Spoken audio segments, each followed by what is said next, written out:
শিল্পবস্তু সংগ্রহ অনেক সময়ই মধ্যবিত্তের নাগালের বাইরে। প্রচলিত এই ধারণাকে ভুল প্রমাণ করতেই কলকাতার সীমা আর্ট গ্যালারির আয়োজনে আর্ট মেলা।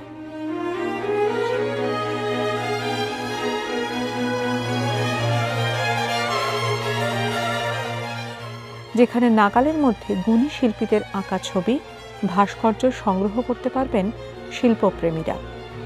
শিল্পের সঙ্গে সাধারণের জীবনের দূরত্ব ঘোচানোই এই আর্ট মেলার মূল উদ্দেশ্য।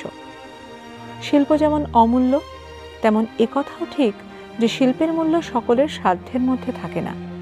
কিন্তু তার মানেই কি শিল্পীর কাজ আর কারো নাগালের মধ্যে থাকবে না? সেই দূরত্ব ঘুচিয়ে বহু শিল্পীর কাজ এক জায়গায় নিয়ে আসে সীমা গ্যালারি।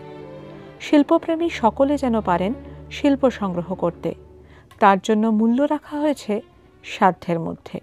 শিল্পে উৎসাহী সাধারণ মানুষ যারা ছবি, ভাস্কর্য, গ্রাফিক বা অন্য শিল্পকর্ম সংগ্রহ করতে ভালোবাসেন, অথচ বড় বড় শিল্পীর কাজ ধরাছোঁয়ার বাইরে হওয়ায় সেই শখ বিসর্জন দিয়েছেন, তাদের কাছে নতুন করে শিল্পকে পৌঁছে দেওয়ার স্বপ্ন দেখেছেন সীমা আর্ট গ্যালারির অধিকর্তা রাখি সরকার।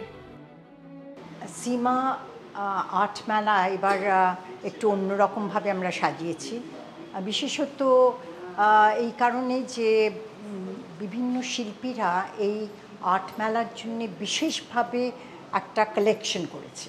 প্রায় ৮০ জন শিল্পী ভারতবর্ষের বিভিন্ন কর্নার্স থেকে তারা এই আর্ট মেলাতে এবার পার্টিসিপেট করছেন। সুতরাং আমরা মনে হচ্ছে এবার কালেকশনটা খুবই সুন্দর হয়েছে এবং যারা আসবেন, দেখবেন এবং কিনবেন, আমার মনে হয় তাদের একটা স্যাটিসফ্যাকশন হবে। খ্যাতনামীদের পাশাপাশি এমন বহু শিল্পী আছেন যাদের কাজ হয়তো সারা বছর শহুরে গ্যালারিতে থাকে না। তেমন শিল্পীদের কাজও খুঁজে আনে সীমা গ্যালারি। আবার বহু খ্যাতনামী শিল্পীর কাজও রাখা হয় এই মেলায়। এবার যেমন গণেশ পাইন থেকে পরেশ মাইতির মতো অতি পরিচিত শিল্পীর কাজও রাখা হয়েছে।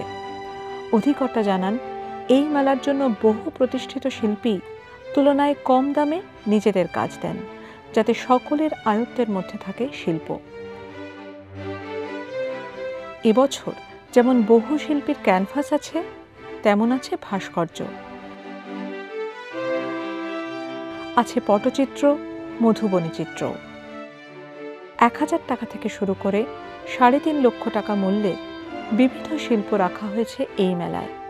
বালিগঞ্জের সীমা আর্ট গ্যালারিতে শুক্রবার ২৮ নভেম্বর থেকে শুরু আর্ট মেলা।